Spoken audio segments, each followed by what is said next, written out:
exceptional healthcare services, accurate education and information, really accurate, and fearless advocacy for reproductive rights and justice.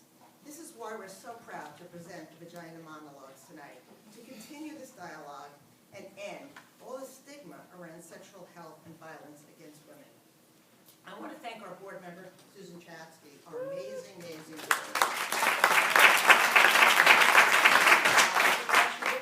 For organizing tonight's event, C.J. Erhlich for directing the performance, and our talented readers, Maile Hamilton, Laura Damson, Lazarus, and Jennie Carr.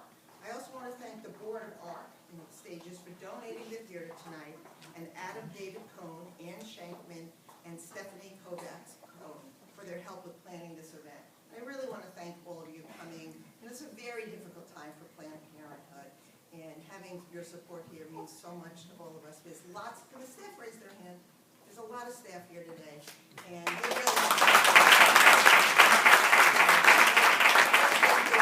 really is, really phenomenal, and I want to, as I say to everyone, I promise you, we're never going to stop. So thank you. Come on up, Susan.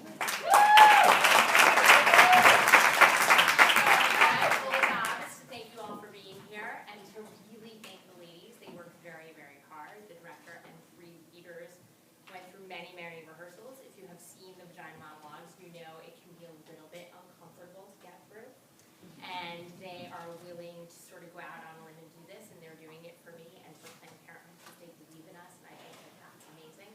I also want to point out that Arc Stages has donated their space to us and allowed us to do this here. Arc Stages is a community theater located here in Pleasantville. They are trying to And professional. And professional. And professional, and professional. There's a little bit about it in your legal thing. They're trying to raise funds to knock down that wall to make this a 250-seat space for community theater for Briar, Pleasantville, this area, and I think that's an amazing thing. And I'm beyond excited that my 2 loves are together in one night. So thank you so much for coming, and enjoy.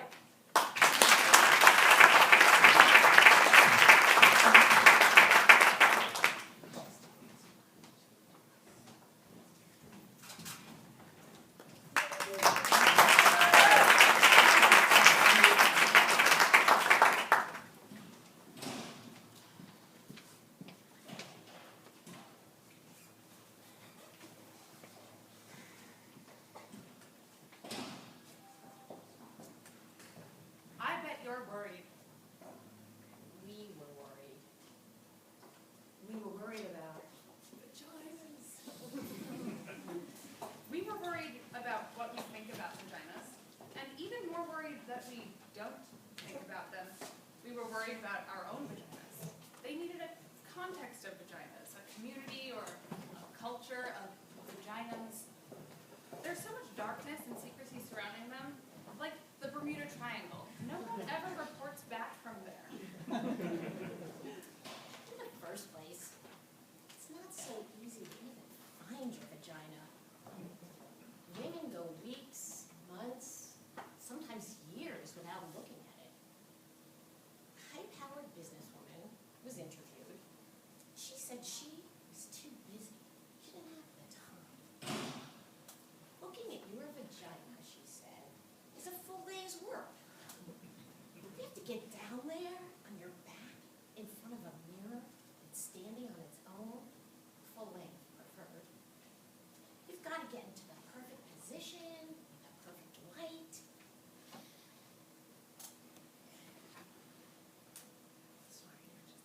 Which is then shadowed, thank you, somehow, by the mirror and the angle you're at. You get all twisted up.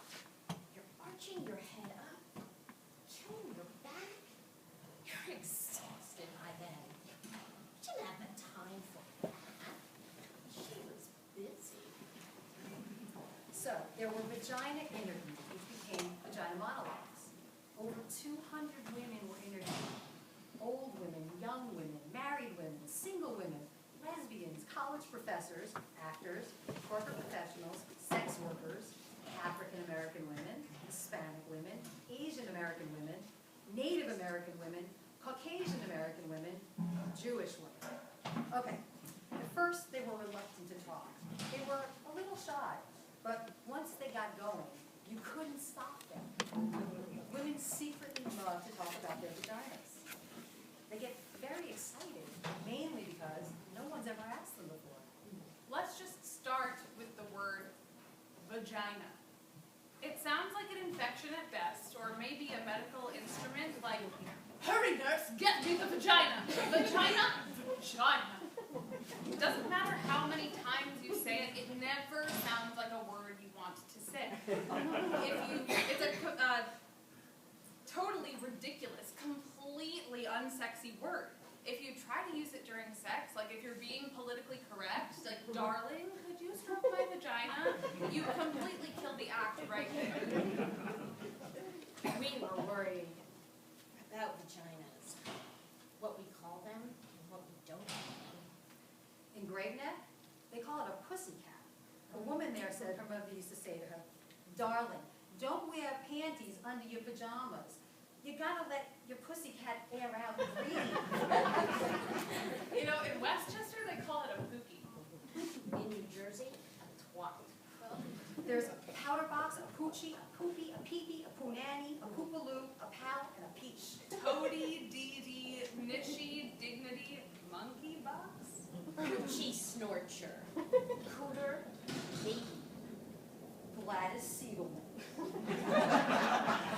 VA, wee-wee, horse spot, nappy dugout, Mongo, Mookie, pajama, Fanny Boo, Mushmallow, A ghoulie, possible, tamale, totiti, Connie. a Mimi in Miami, a split commission, Philadelphia. And a schmendy in the Bronx. We're worried about vaginas. You know, you can't love a vagina unless you love hair. Many people don't love hair. My first husband hated hair. He said it was cluttered and dirty, and he made me shave my vagina. It looked all puffy and exposed and like a little girl. This excited him. When he made love to me, my vagina felt the way a beard must feel. It felt good to rub it, and painful. Like scratching a mosquito bite. It felt like it was on fire. There were screaming red bumps. I refused to shave it again. Then my husband had an affair. When we went to marital therapy, he said he screwed around because I wouldn't please him sexually. I wouldn't shave my vagina. The therapist had a German accent, and she gasped between sentences to show her empathy. She asked me why I didn't want to please my husband. I told her it was weird. I felt little when my hair was gone down there, and I couldn't help but talking in a baby voice, and the skin got irritated, and even calamine lotion wouldn't help. So she told me that marriage was a compromise. I asked her if shaving my vagina would stop my husband from screwing around. I asked him if she had many cases like this before. She said that questions diluted the process, and I needed to jump in. She was sure it was good beginnings. Well, this time, when we got home, he got to shave my vagina. It was like a therapy bonus prize. He clipped it a few times, and there was a little blood in the bathtub, but he didn't notice because he was so happy shaving me. Then, later, when my husband was pressing against me, I could feel his spiky sharpness sticking into me. My naked, puffy vagina. There was no protection. There was no fluff. I realized then that hair's there for a reason.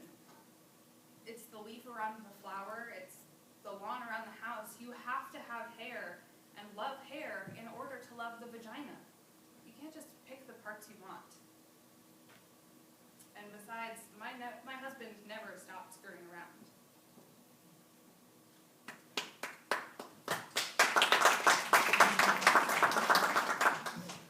All of the women were asked the following question.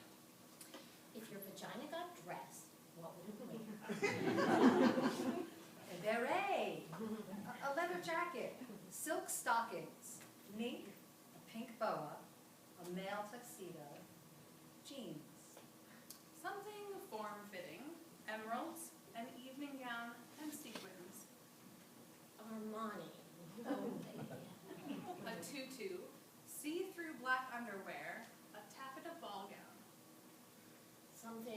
machine washable. Costume eye mask, purple velvet pajamas, angora, a red bow, ermine and pearls. A leopard hat, a silk kimono, sweatpants, a tattoo. An electrical shock device to keep unwanted strangers away. High heels, lace and combat boots, purple feathers, twigs and shags. Cotton, A pinafore. A bikini. a slicker, If your vagina could talk, what would it say? 2 words. slow down. Is that you? Feed me. I want yum, yum, yeah. Start again. And no, over there. Lick me. Stay home. Ugh, brave choice. Think again. More, please. Embrace me. Let's play. Don't stop. More, more. Remember me? Come inside. Not yet. Whoa, mama. Yes, yes. Enter at your own risk. Oh God. Thank God. I'm here. Let's go. Let's go. Find me. Thank you. Bonjour. Too hard. Don't give up. Where's Brian? That's better. Yes.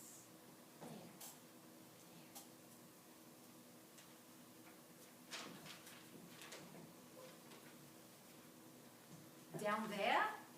I haven't been down there since 1953. No, it had nothing to do with Eisenhower.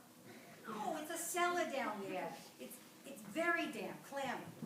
You don't want to go down there, trust me. Suffocating, oh, very nauseating. The smell of the clamminess and the mildew and everything, oof, oof, it gets in your clothes. It's unbearable. No, there was no accident down there. It didn't blow up or catch on fire or anything. It wasn't so dramatic. I mean, well, never mind. No, never mind. I can't talk to you about this. What's a girl like you talking to old ladies about their down there's for anyway? We didn't do this kind of thing when I was a kid. What? Jesus. There was this boy, Andy Leftcall. He was cute. Well, I thought so. And tall, like me. And I really liked him. He asked me out for a date in his car. I can't tell you this. I just can't do it. I gotta stop. I can't talk about down there. You just know it's there, like the cellar. There's rumbles down there sometimes, and you can hear the pipes, and animals and things get caught in there. It gets wet. And sometimes you have to have people come and plug up the leaks. Otherwise, the door stays closed. You forget about it. I mean, it's part of the house, but you don't see it or think about it. It has to be there, though, because every house needs a cellar, or the bedrooms would be in the basement. Oh, Andy. That's Andy Leftcall, right. Andy was very good looking. He was a catch. That's what we called him in my day. We were in his car, a new white Chevy Bel Air. I remember thinking that my legs were too long for the seat. I have long legs. They were bumping up against the dashboard.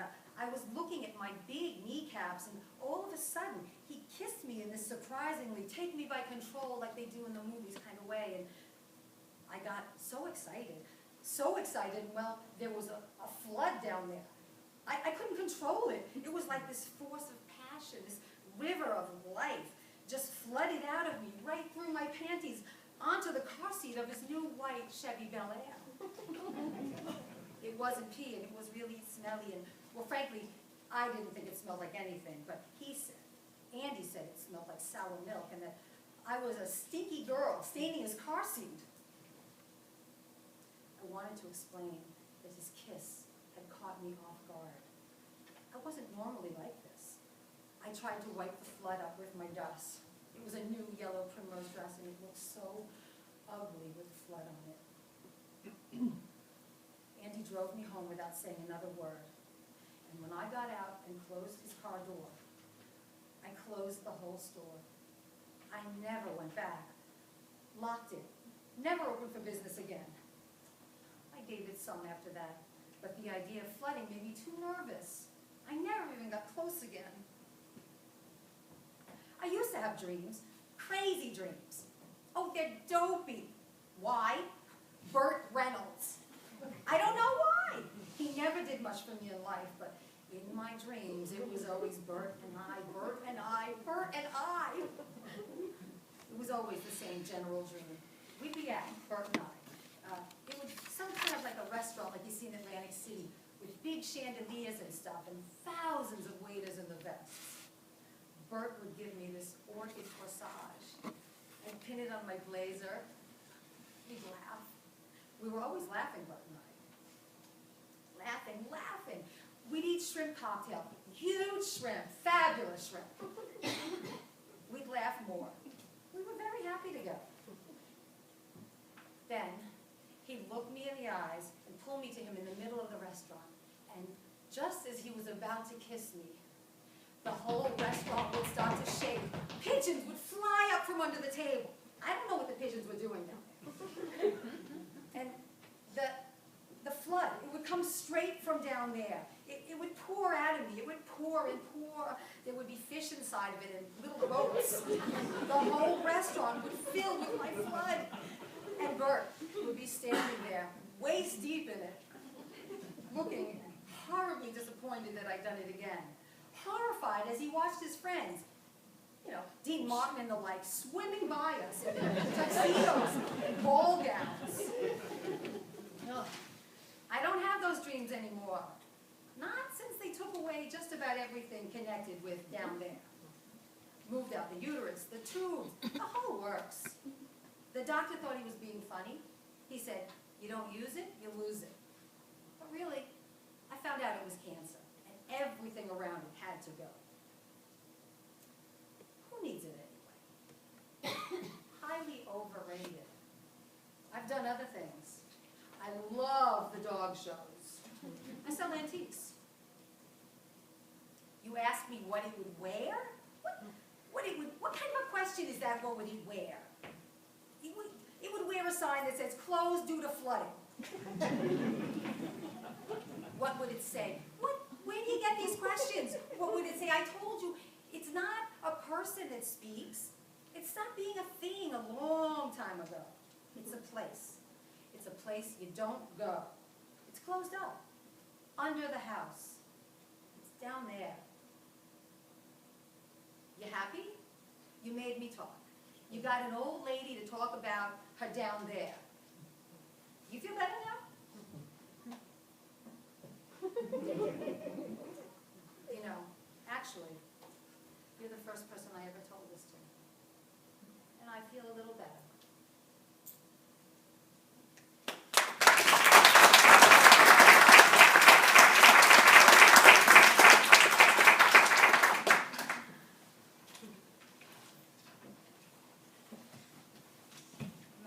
Vagina is a shell, a round, pink, tender shell, opening and closing, closing and opening. My vagina is a flower, an eccentric tulip, the center acute and deep, the scent delicate, the petals gentle but sturdy. I did not always know this. I learned this in the Vagina Workshop. I learned this from a woman who runs the Vagina Workshop. A woman who believes in vaginas, who really sees vaginas, who helps other women see their own vaginas by seeing other women's vaginas. In the first session, the woman who runs the Vagina Workshop asked us to draw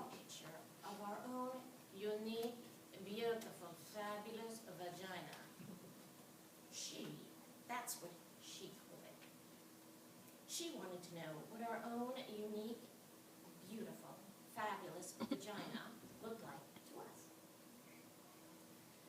One woman who was pregnant drew a big red mouth screaming with coins spilling.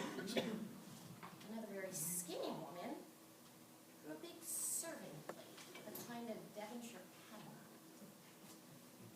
on it. I drew a huge black dot with little squiggly lines around it.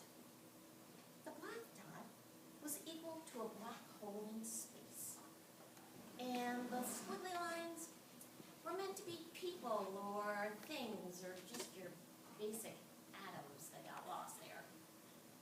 I had always thought of my vagina as an anatomical vacuum, sucking up particles, objects from the surrounding environment. I did not think of my vagina in practical or biological terms. I did not, for example, see it as something attached to me. In the workshop, we were asked to look at our vaginas with hand mirrors. Then, after careful examination, we would verbally report to the group what we saw. I must tell you that up until this point, everything I knew about my vagina was based on hearsay and invention. I had never really seen the thing. It had never occurred to me to look at it. My vagina existed for me on some abstract plane. It seemed so reductive and awkward to look at it. Like we were in the workshop on our shiny blue mats with our hand mirrors. It reminded me of the early astronomers. How they must have felt with their primitive telescopes. I found it quite unsettling at first, my vagina. Like the first time you see a fish cut open and you discover the other bloody complex world inside, right under the skin. It was so raw, so red, so fresh. And the thing that surprised me most was all the layers. Layers inside layers, opening into layers. My vagina amazed me. I couldn't speak when it came my turn in the workshop. I was speechless. I had awakened to what the woman who ran the workshop called vagina. I just wanted to lay there on my mat with my legs spread, sounding my vagina forever. It was better than the Grand Canyon, ancient and full of grace. It had innocence and freshness of a proper English garden. It was funny, very funny. It made me laugh. It could hide and seek, open and close. Then, the woman who ran the workshop asked how many women in the workshop had had orgasms. 2 women tentatively raised their hands. I didn't raise my hand, but I had orgasms. I didn't raise my hand because they were accidental orgasms. They happened to me. They happened in my dreams, and I awoke in splendor. They happened a lot in water, mostly in the bath, once in Cape Cod. They happened on horses, on bicycles, treadmill at the gym. I did not raise my hand because although I had had orgasms, I did not know how to make one happen. I thought it was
locate our clitoris. We were there, this group of us women, on our backs, on our mats, finding our spots, our reason, our locus, and I don't know why, I started crying. Maybe it was sheer embarrassment. Maybe it was knowing that I had to give up the fantasy, enormous, life-consuming fantasy, that someone or something was coming to do this for me. The fantasy that someone was coming to lead my life, to choose direction, to give me orgasms.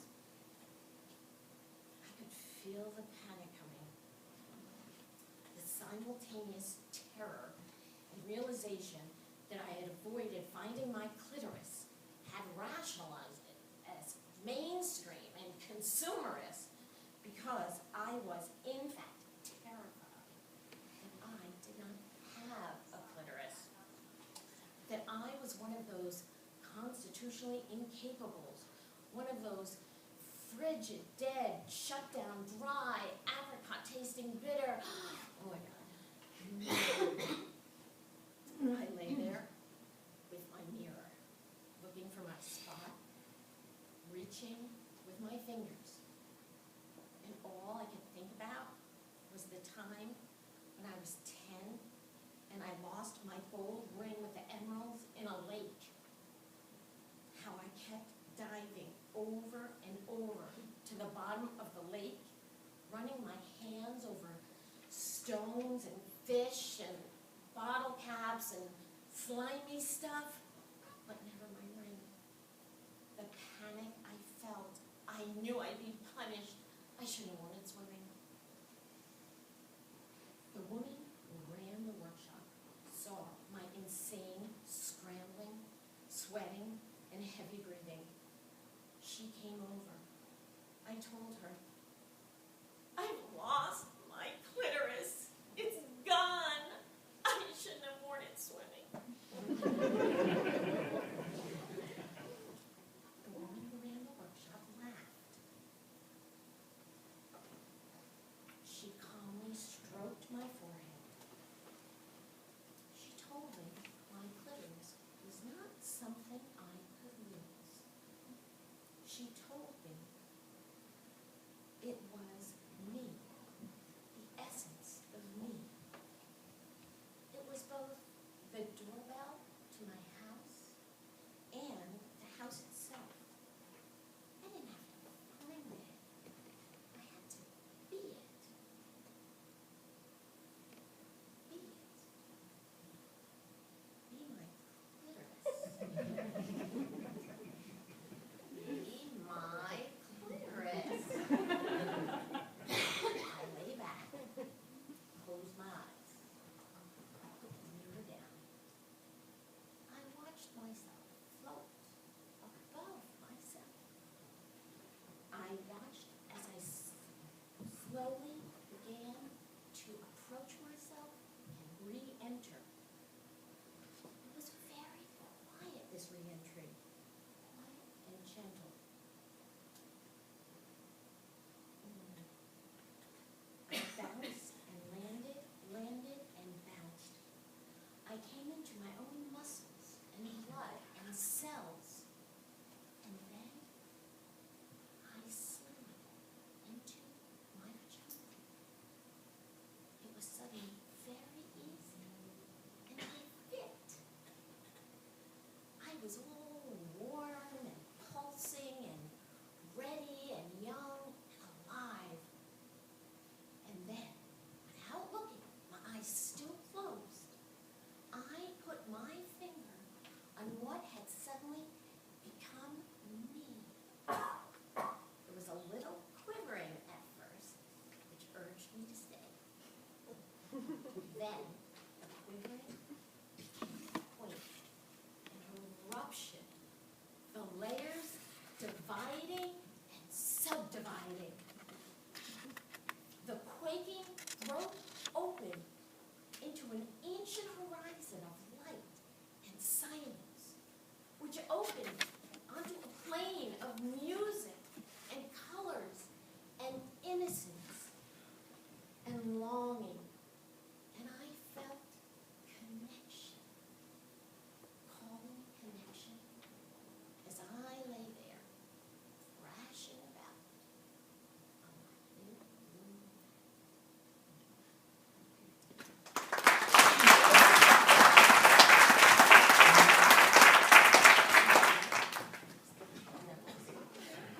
My vagina is a shell, a tulip and a destiny.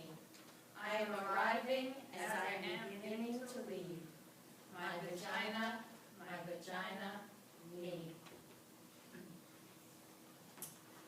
Here is a vagina happy fact from Woman in Intimate Geography by Natalie Angier. The clitoris is pure in purpose. It is the only organ in the body designed purely for pleasure. Ow! The clitoris is simply a bundle of nerves, 8,000 nerve fibers to be precise. That's a higher concentration of nerve fibers than is found anywhere else in the male or female body, including the fingertips, the lips, and the tongue. And it is twice the number in the penis. Who needs a handgun when you've got a semi-automatic?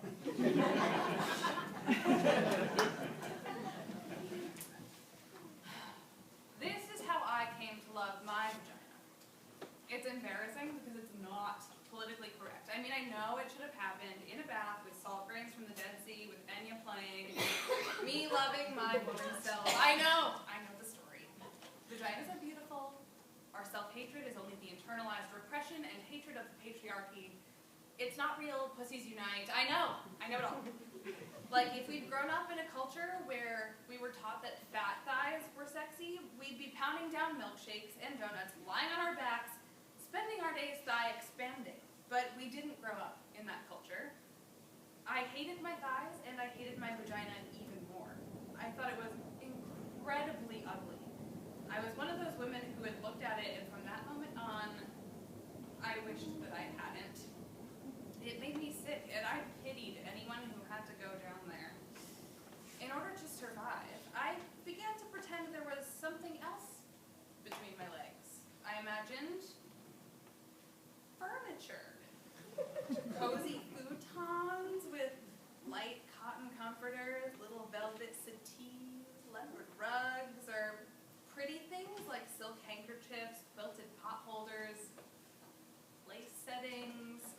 I got so accustomed to this that I lost all memory of having a vagina. Whenever a man was inside me, I pictured him inside a mink-lined muffler or a Chinese bowl. And then I met Bob. Bob was the most ordinary man I have ever met. He was thin and tall and nondescript. He wore khaki tan clothes. Bob didn't like spicy foods or listen to Prodigy. He had no interest in sexy lingerie. In the summer, he spent his time in the shade. He didn't share his inner feelings, but he didn't have any problems or issues. But he also wasn't an alcoholic. He wasn't very funny or articulate or mysterious, and he wasn't mean or unavailable. He wasn't self-involved, but he wasn't charismatic. He didn't drive fast. I didn't particularly like Bob. I would have missed him altogether if he hadn't picked up my change that I dropped on the deli floor. When he handed me back my quarters and pennies, his hand accidentally brushed mine and something happened. I went to bed with him, and that's when the miracle occurred. It turned out that Bob loved vaginas. He was a connoisseur. He loved the way they felt, he loved the way they tasted, the way they smelled, but most importantly, he loved the way they looked. He had to look at them. The first time we had sex, he told me that he had to see me. I'm right here, I said. No, he said, I have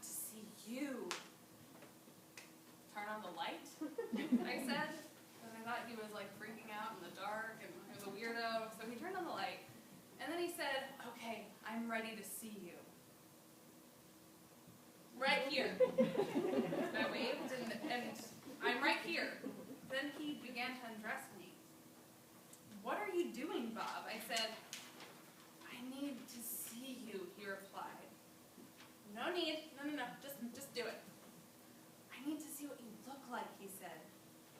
But you've seen a red leather couch before, I said. Bob continued, and he wouldn't stop. I wanted to throw up and die.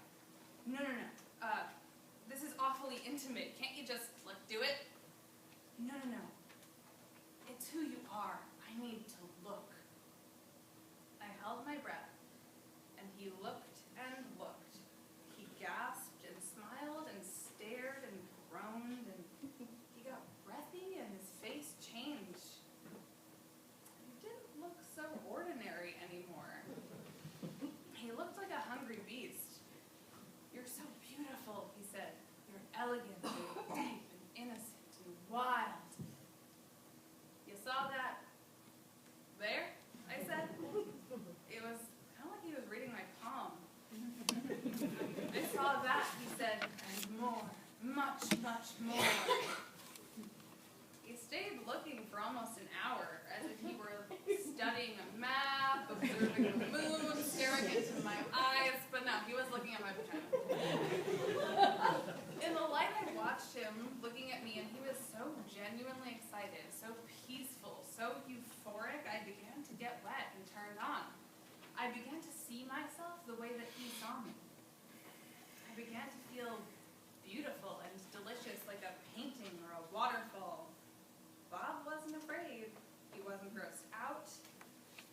I began to swell. I began to feel proud. I began to love my vagina. And Bob lost himself there. And I was there with him, in my vagina. And we were gone.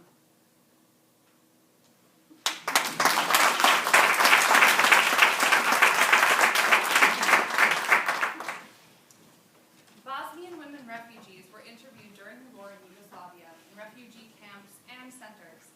20,000 to 70,000 women were raped in the middle of Europe as a systematic tactic of war. It was shocking to see how little people did to stop it. But then again, in this country, in 1 year, over 500,000 women are raped. And in theory, we're not at war. This monologue is based on one woman's story. She was Muslim, as were many of the women interviewed. Rape had never been a part of their communities before the war. We do it tonight for that woman and the extraordinary women of Bosnia and Kosovo. My vagina was green, water soft, pink fields, cow mooing, sun resting, sweet wood I'm touching lightly with a piece of straw. There's something between my legs. I do not know what it is. I do not know where it is. I do not touch. Not now. Not anymore. Not since. My vagina was chatty. Can't wait. So much saying words, talking. Can't quit trying. Can't quit saying. Oh yes. Not since. I dream there's a dead animal sewn in down there with thick black fishing line. And the bad dead animal smell cannot be removed. And its throat is slit and it bleeds through all my summer dresses. My vagina singing all girls' songs, all goat bell ringing songs, all wild autumn field songs, vagina songs, vagina home songs. Not since the soldiers put a long, thick rifle inside me, so cold, the steel rod canceling my heart. Don't know whether they're going to fire it or shove it through my spinning brain. 6 of them, monstrous doctors with black masks, shoving bottles at me too. There were sticks and the end of a broom. My vagina, swimming, water, clean, spilling water, over sun-baked stones, over stone clit stones over and over. Not since.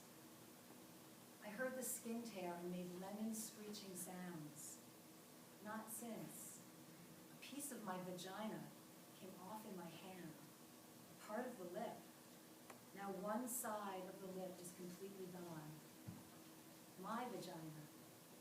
A live, wet water village. My vagina, my hometown. Not since. They took turns for 7 days, smelling like feces and smoked meat. They left their dirty sperm inside me. I became a river of poison and pus, and all the crops died, and the fish. My vagina, a live, wet water village. They invaded it, butchered it, and burned it down. I do not touch down. Do not visit. I live someplace else now. I don't know where that is.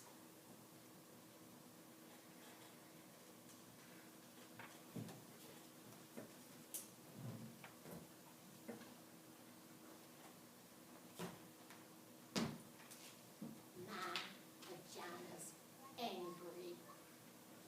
It is. It's pissed off. My vagina's furious. And it needs to talk. It needs to talk about all this shit. It needs to talk to you. I mean, what's the deal? An army of angry people out there thinking of ways to torture my poor ass, gentle, loving vagina. Spending their days constructing psycho products and nasty ideas to undermine my pussy. Vagina motherfuckers. All this shit they're constantly trying to shove up us, clean us up, stuff us up, make it go away. Well, my vagina's not going away. It's pissed off, and it's staying right here. Like tampons. What the hell is that? A wad of dry fucking cotton stuffed up there. Can't they find a way to subtly lubricate tampons? As soon as my vagina sees it, it goes into shock. Closes up. Says, okay, you need to work with the vagina. Introduce it to things. Prepare the way. That's what foreplay's all about. You gotta convince my vagina, seduce my vagina, engage my vagina's trust. You can't do that with a dry wad of fucking cotton. Stop shoving things up me. Stop shoving and stop cleaning it up. My vagina doesn't need to be cleaned up. It smells good already. Don't try to decorate. Don't believe them when he tells you it smells like rose petals when it's supposed to smell like pussy. That's what they're doing, trying to clean it up. Make it smell like bathroom space or a garden. All those douche sprays, floral, berry, rain. I don't want my pussy to smell like rain. All cleaned up like washing a fish after you cook it. I want to taste the fish. That's why I ordered it. Then, there's those exams. Who thought them up? There's got to be a better way to do those exams. Why the scary paper dress that scratches your tits and crunches when you lie down so you feel like a wad of paper someone threw away? Why the rubber gloves? Why the flash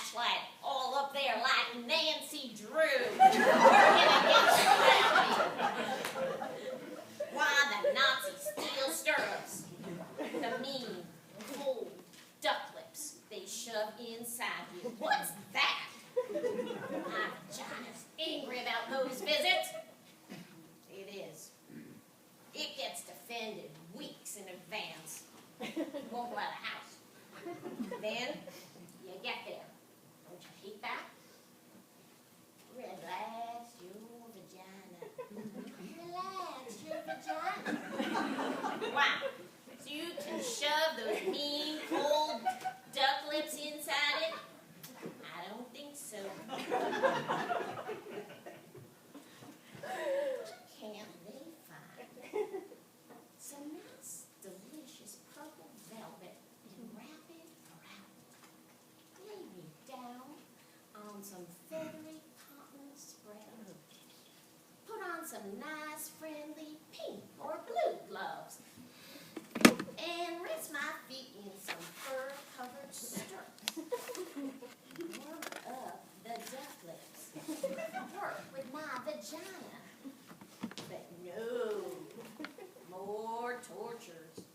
Dry water fucking cotton, cold duck lips, and thong underwear. Who thought that up? Moves around all the time, gets stuck in the back of your vagina, old crusty butt.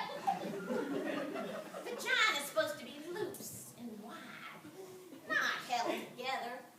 That's why girls are so bad. We need to move and spread and talk and talk. Vaginas need comfort. Make something like that. Something to give them pleasure. No, of course they wouldn't do that. Hate to see a woman having pleasure, particularly sexual pleasure. I mean, make a nice pair of soft cotton underwear with a French tickler built in. Women would be coming all day long. Coming in the supermarket, coming on the subway, coming happy vaginas. They won't be able to stand it, seeing all those energized, not taking shit, hot, happy vaginas. If my vagina could talk, it would talk about itself like me. It would talk about other vaginas. It would do vagina impressions.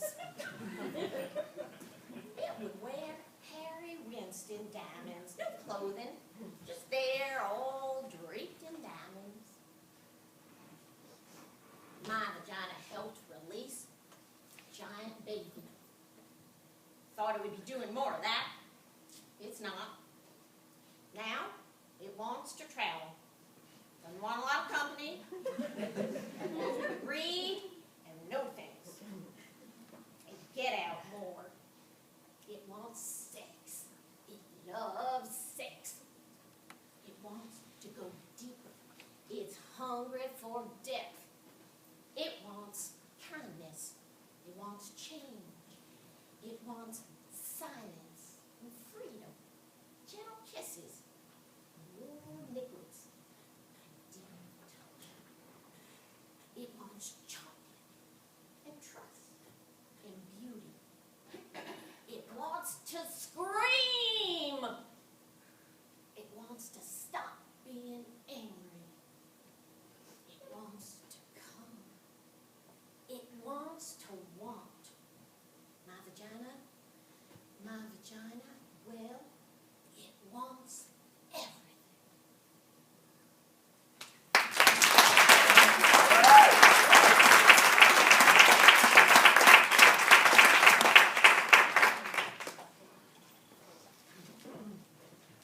In hundreds of interviews with homeless women in the last 13 years, only one woman was not sexually abused as a little girl or raped as a young woman.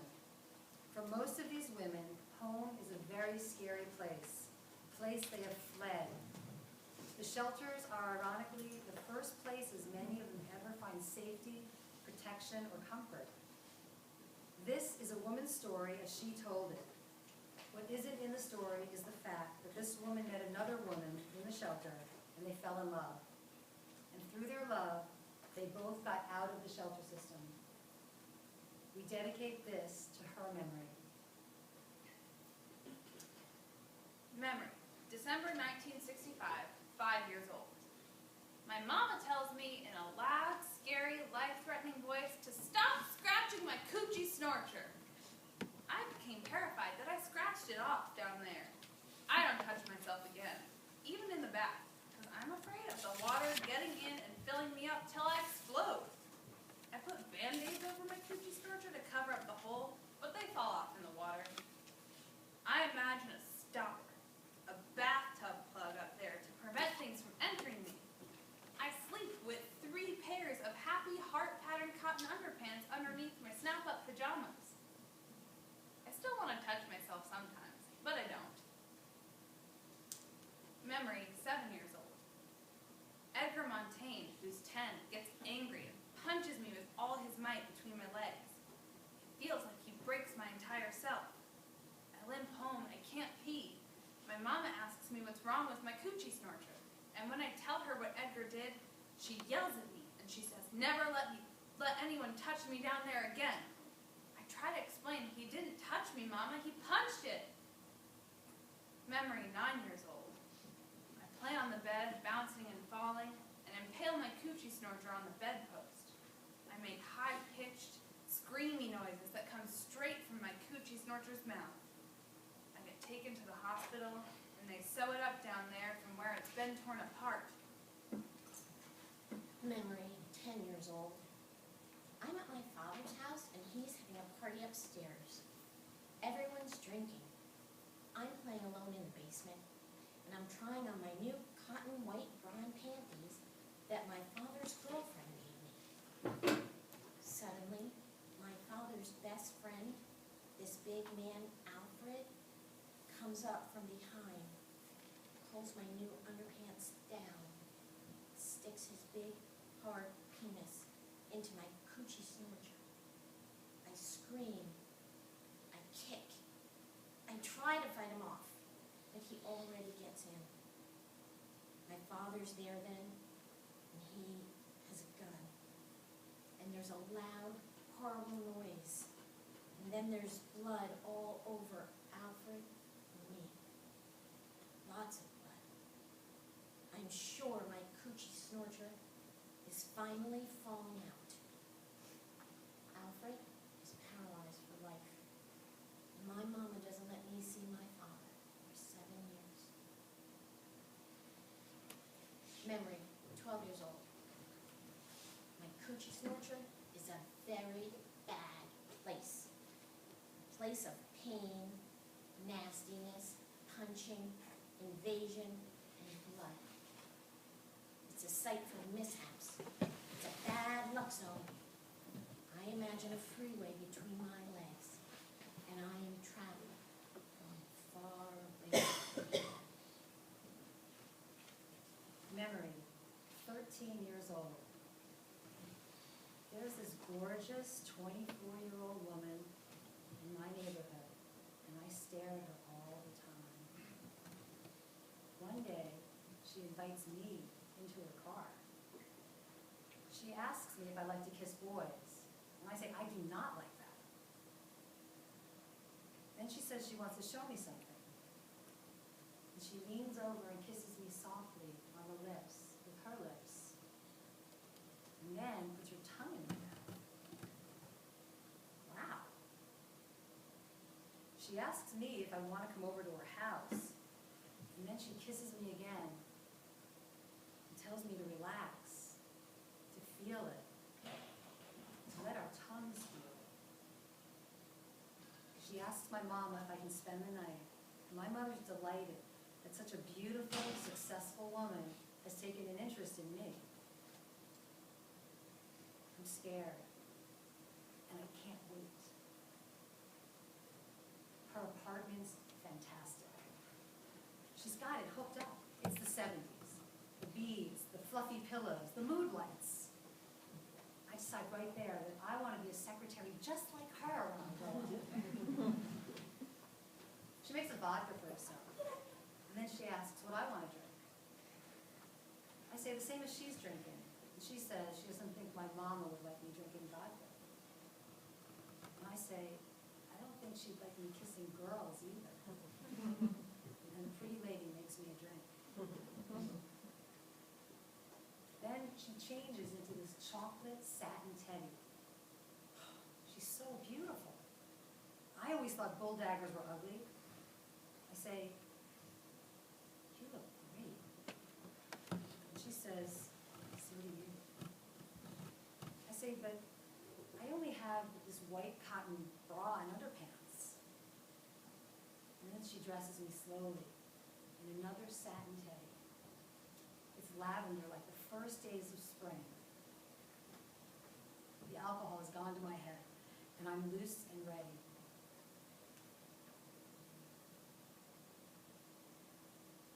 There's a picture over her bed of a naked black woman with a huge afro.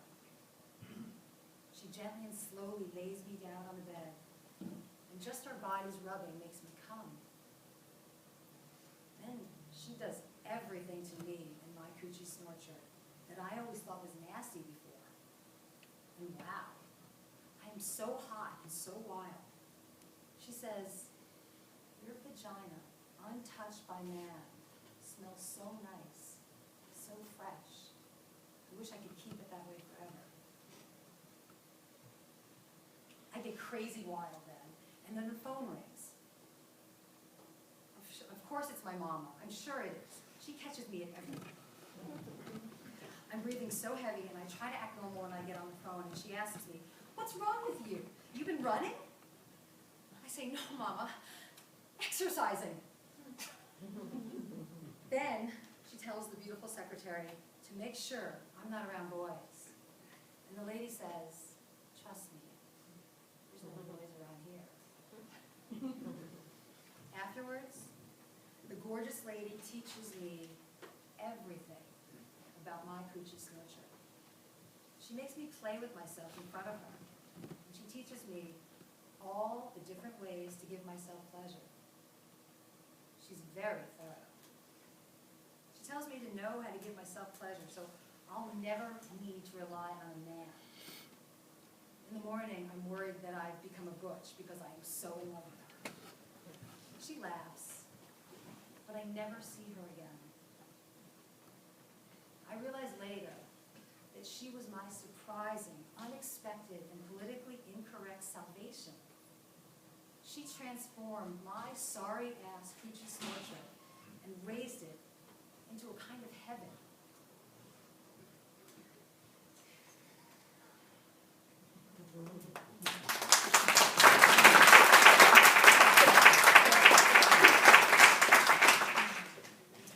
What does your vagina smell like? Earth, wet garbage, God, water, brand new moon, Death, sweet ginger, sweat. Depends. musk, me. No smell, I've been told. Pineapple, chalice essence, aroma Picasso. Earthy meat and musk, cinnamon cloves, roses, spicy, musky jasmine forest, deep, deep forest. Damp moss, yummy candy. The South Pacific? Somewhere between fish and lilacs. Peaches, the woods, ripe fruit, strawberry kiwi tea. Heaven, vinegar and water, light, sweet liqueur, cheese. Ocean, sexy, a sponge. The beginning. We've been threatening to create a map of all the vagina-friendly cities. There are many surprises. example, that they love vaginas in Oklahoma City. It's important to spread that around, mainly because they wouldn't advertise this piece there, because all of the papers there are Christian run, and we know Christians don't have vaginas. But a wonderful fairy tale occurred. That's a VFT. They're happening in cities all over the world. A group of fabulous women from Oklahoma City with hairdos became subversive. They handed out pocket-sized flyers in beauty salons and supermarkets, telling people to come to the Vagina Monologues. They only advertised on subversive systems, like email. By the third night, women were pulling up in pickup trucks with their own chairs. One girl in Oklahoma told how she had been born without a vagina and only realized it when she was 14. She was playing with her girlfriend. They compared their genitals, and she realized hers were different. Something was wrong. She went to the gynecologist with her father, the parent she was close to, and the doctor discovered that, in fact, she did not have a vagina or a uterus. Her father was heartbroken, trying to repress his tears and sadness so his daughter would not feel bad. On the way home from the doctor, in a noble attempt to comfort her, he said, "Darling, we got an interesting situation. You were born without a vagina. But the good news is we're going to get you the best homemade pussy in America. And when you meet your husband, he's going to know we had it made specially for him." They are wild for vaginas in Pittsburgh. It's almost a vagina holiday zone. Who knew? A woman from Pittsburgh was obsessed about a particular word, a pejorative word, used to describe the vagina. Her mission was to reconceive the word. I call it cunt. I've reclaimed it, cunt. I really like it. Cunt. Listen to it. Cunt. See.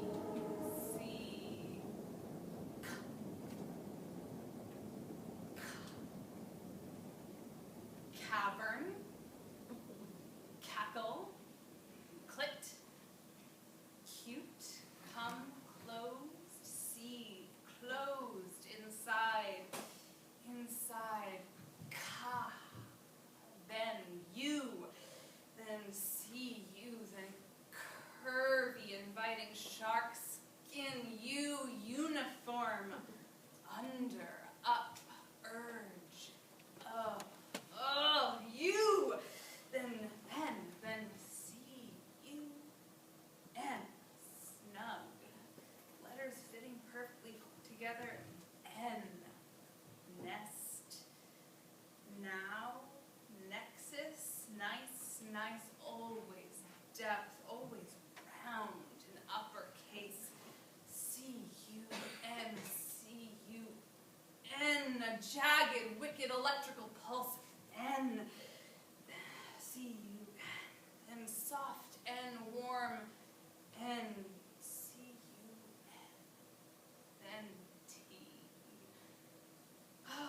Sharp, certain, tangy T. Texture. Take. Tent. Tight. Tantalizing. Tensing. Taste. Tendrils. Time. Tactile. Tell me, cunt. Cunt. Say it. Tell me, cunt. Cunt.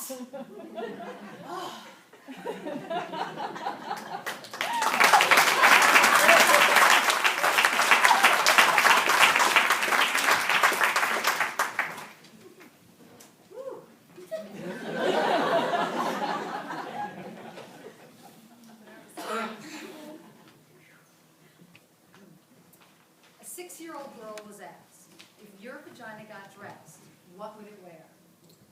Red high tops and a Mets cap worn backwards. If it could speak, what would it say? It would say words that begin with V and T. Turtle and violin are examples. What does your vagina remind you of? A pretty dark peach, or a diamond I found from a treasure and it's mine. What's special about your vagina? Somewhere deep inside, it has a really, really smart brain. What does it smell like? Snowflakes.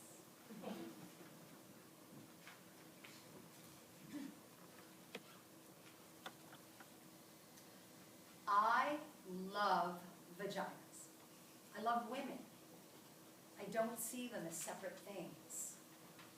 Women pay me to dominate them, to excite them, to make them come. I didn't start out like this. No, to the contrary, I started out as a lawyer.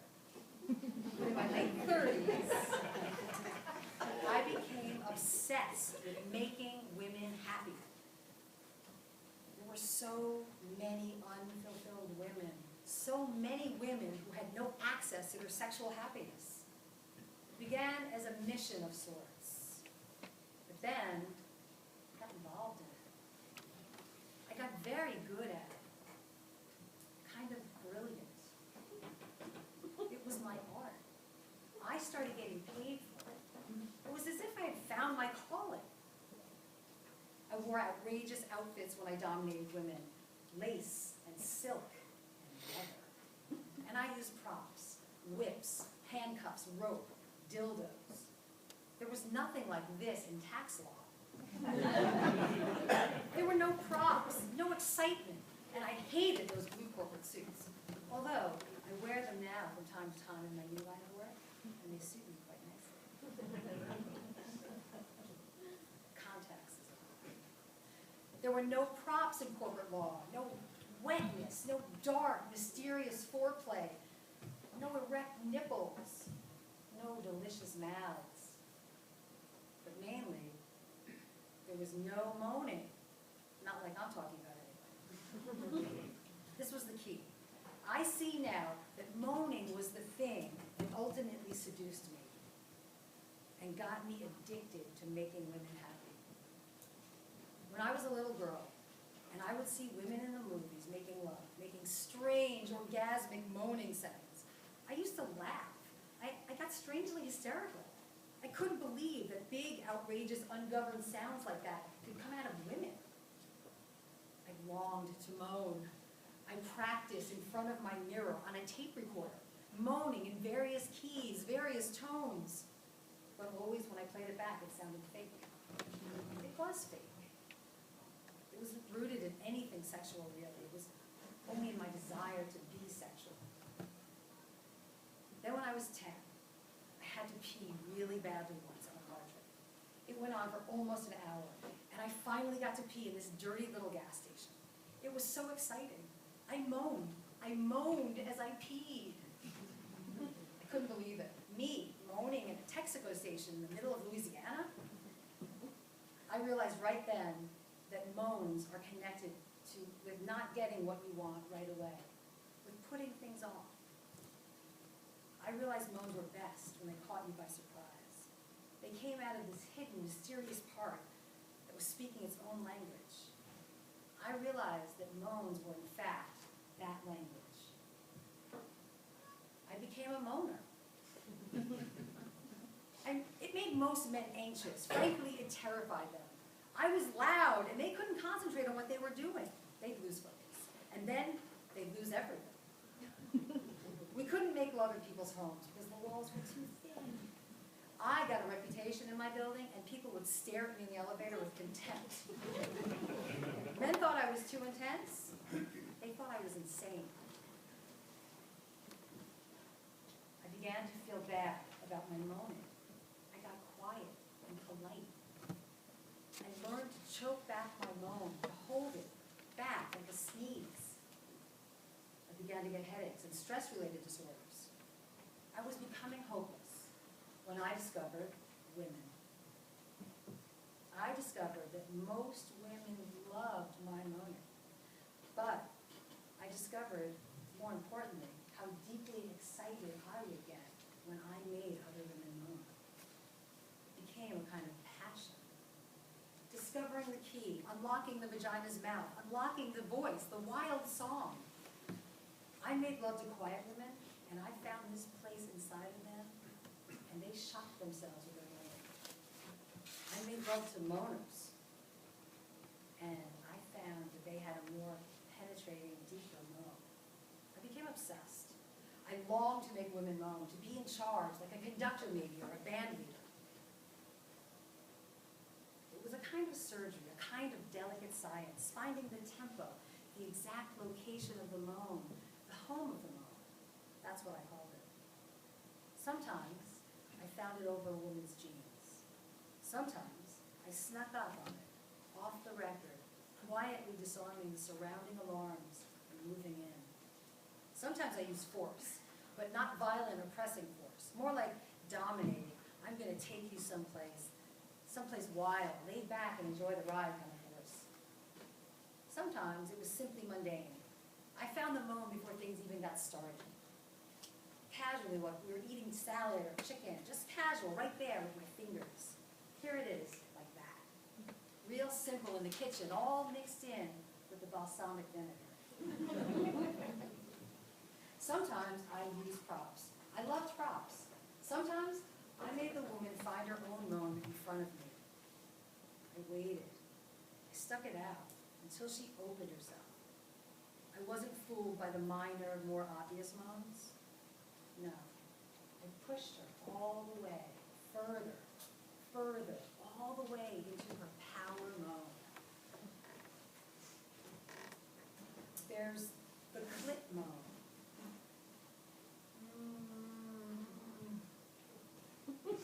The vaginal moan. Oh. The combo clit vaginal moan.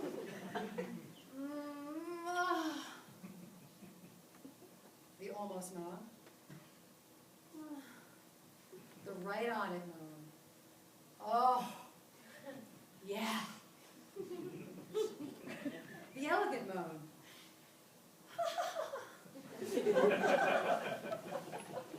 The Grace Slick moan. Ow! The wasp moan.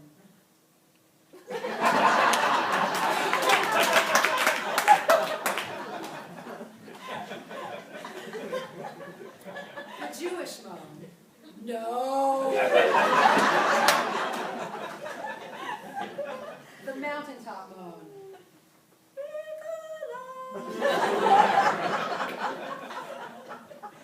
The baby moan. The doggy moan. The southern moan. Yeah, yeah, yeah! The uninhibited, militant, bisexual moan.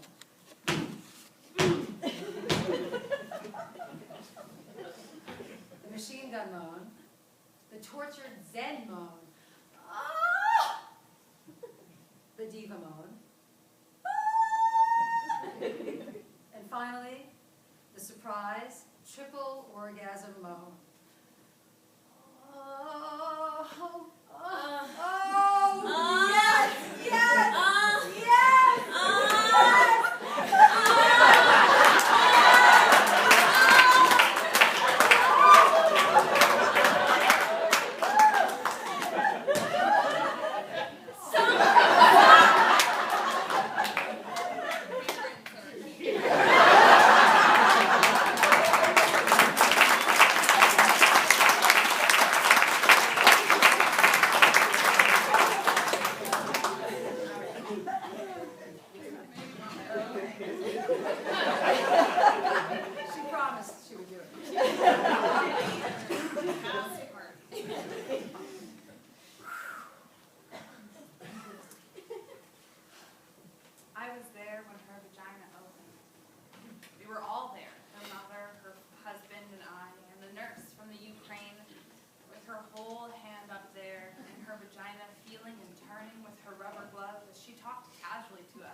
there in the room when the contractions made her crawl on all fours, made unfamiliar moans leak out of her pores, and still there after hours when she just screamed suddenly, wild, her arms striking at the electric air.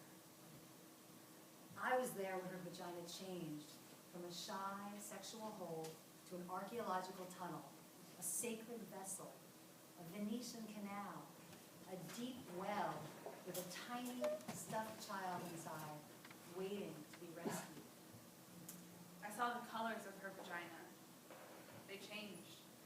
Saw the bruised, broken blue, the blistering tomato red, the gray pink, the dark. Saw the blood like perspiration along the edges. Saw the yellow, white liquid, the shit, the clots, pushing out all holes, pushing harder and harder. Saw through the hole the baby's head, scratches of black hair. Saw it just there behind the bone. A hard, round memory as the nurse from the Ukraine kept turning and turning her slippery hand. I was there when each of us, her mother and I, held a leg and spread her wide, pushing with all our strength against her pushing, and her husband sternly counting, 1, 2, 3, telling her to focus harder. We looked into her then. We couldn't get our eyes out of that place. We forget the vagina, all of us. What else would explain our lack of awe, our lack of wonder? I was there when the doctor reached in with Alice in Wonderland spoons. And there, as her vagina became a wide operatic mouth, singing with all its strength. First, the little head, then the gray flopping arm, then the fast swimming body, swimming quickly into her weeping arms. I was there later, when I just turned and faced her vagina. I stood and let myself see her all spread, completely exposed, mutilated, swollen and torn, bleeding all over the doctor's hands, who was calmly sewing her there. I stood, and her vagina suddenly became a wide, red, pulsing heart. The heart is capable of sacrifice. So is the vagina. The heart is able to forgive and repair. It can change its shape to let us in. It can expand to let us out. So can the vagina. It can ache for us and stretch for us, die for us, and lead us into this difficult, wondrous world. So can the vagina. I was there in the room. I remember.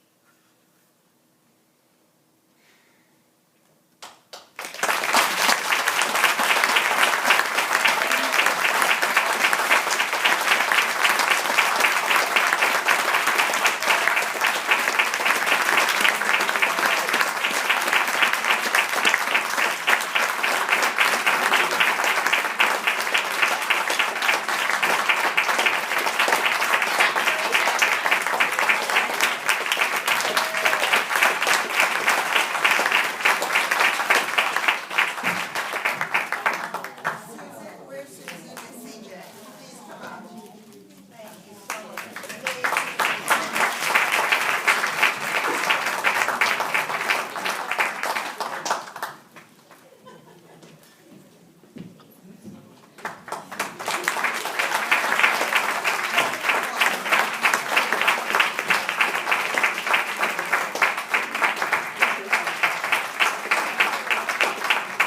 So now please join us for cocktails and some food. We thank you for coming. Thank you.